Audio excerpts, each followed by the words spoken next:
Hi, my name is Tamia Folks. I'm a reporter for the Milwaukee Journal Sentinel. Today we're going to talk with Congressman Derrick Van Orden about how he's looking ahead to November 2024, his own race, and the Trump candidacy.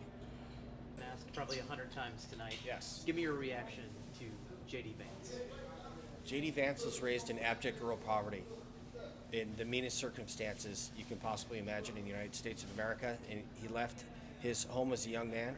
He joined the military, served honorably, got married, had children, became a U.S. Senator, and now he's our VP pick within a single generation. And I've walked the same road. Abject rural poverty, single mother, broken home, joined the military as a young man, served my country honorably for 26 years. I'm married. My spouse is over here. We have 4 children, 11 grandchildren. I'm a member of Congress now, all within a single generation. And if you look at that, that's an expression of the American dream. It really is. And people are going to gravitate towards that. I represent the 3rd Congressional District of the state of Wisconsin. We're an agrarian district. A lot of people are living below the poverty line, and I get it. And J.D. Vance gets it. And I think that he's going to compliment President Trump exquisitely. You're being challenged this upcoming election season in your district. Can you tell me why people in the Congressional District 3 should vote for you and maybe the issues that you're focusing on the most this year? I would love them to actually look at my voting record and not listen to the noise that's been putting out. So I am not trying to cut anyone's Social Security. That is a bald-faced lie that my opponents are saying. It's absolutely ludicrous. They're basing that on the fact that I submitted a balanced budget amendment. And so that is a lie. Our folks, my seniors built this nation. They gave us this building that we're standing in. We're conducting this interview in English, not German or Japanese, because the greatest generation fought actual fascism and Imperial Japan. They say that I'm not helping farmers out. I volunteered to be on the Agriculture Labor Working Group to try to solve the second largest problem that our farmers tell me all the time. I'm the first member of the first member of the Republican delegation to be on the Agriculture Committee in over a decade. I've worked, I don't know how many hundreds, if not thousands of hours getting through a bipartisan farm bill that is a remarkable piece of legislation that's going to help everybody from our smallest farmers all the way to the larger farms. So when people say I'm not helping our smaller farmers or farmers at all, that's another lie. And I just don't appreciate it. It's time for some truth telling. So if people look at my record and they understand how many hours we put in to craft very solid legislation to help out the 3rd, then they should be voting for me. I don't know what else to say about that. How do you think Trump and Vance would handle the Russia-Ukraine war compared to the Biden administration? I think that they do everything they can to end it in a very reasonable manner and a timely manner. So I lived in Germany for 3 years, and I worked the counter-Russian and counter-Iranian malign problem set during that period of time, and I'm intimately familiar with this problem set. Vladimir Putin is a war criminal. Let me be super clear about that.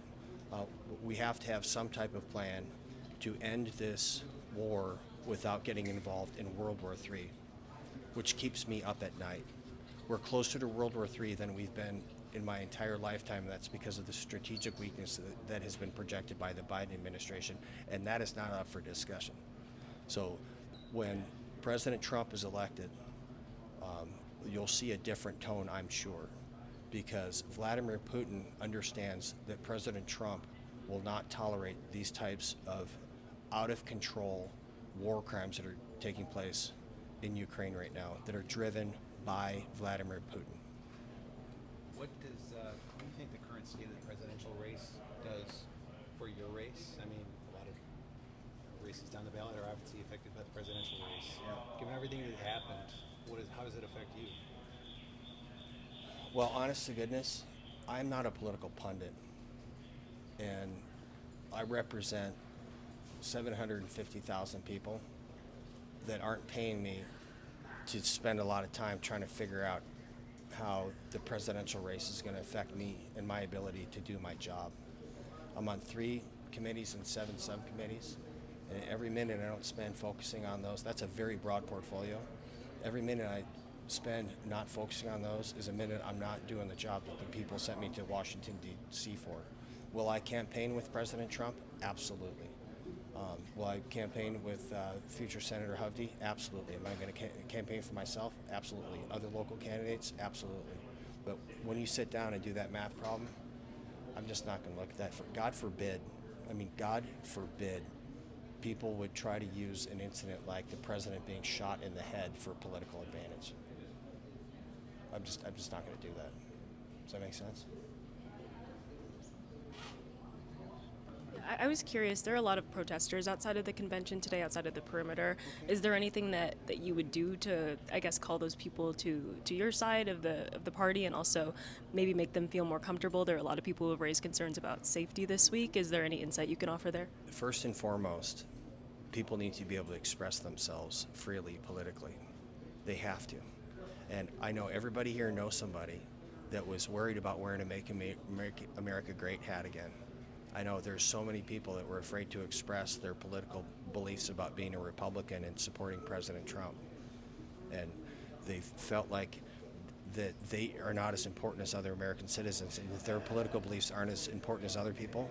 And I don't want anyone else to feel that way. Okay, I didn't like that. I didn't appreciate it. If these people have divergent political views, let them peacefully say what they want. And then come let us reason together. That is a biblical principle. And how this country is designed is that I'm supposed to convince you by the power of my rhetoric that my idea is better than yours and violence should never be involved. Do you think there's room for middle ground as it stands for people to meet and actually have those conversations? Hell yes. You guys don't understand how many Democrat friends I have in Washington, D.C. The press won't report it. They don't want the press for some reason. I don't know why. It's not good for the business model. They don't want us.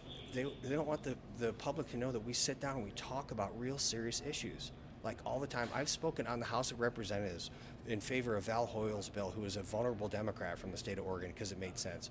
It was getting minimum safety requirements on airfields because someone got sucked into a jet engine. And she said, hey, Derrick, I think we should have minimum safety standards so people don't get sucked into jet engines. So I'm like, Val, that sounds like an excellent idea. I read the bill and then I spoke for her on the floor. I don't care what your political party affiliation is. I don't care what your background is. I don't care what your gender is. I don't care what your race is. I don't care I don't care about any of this stuff. I care about the power of your mind. All of my staff, I tell them, I've never hired a typist. I hired a mind. And when I built teams in the SEAL teams, I didn't care about any of that stuff. I hired a mind and your ability to operate. And if we sit down and let us reason together, then we're going to be a better country. It's not a complicated formula. If you have an idea and you express it, I need to be quiet and listen to you. And then if I have a counterpoint, you need to be quiet and listen to me. And then we see if there's middle ground. I said this earlier. Some Democrat dark money organization was trying to embarrass me and show that I'm this radical right-wing guy. So they did a scatter chart, and I'm the most centrist member of the entire congressional delegation from the state of Wisconsin. That's Democrat and Republican, House and Senate, because I mean what I say. And that's what I was talking about when I'm running for re-election. Just look at my record, right? Awesome. Thank you, guys. Thank you so much. Appreciate it.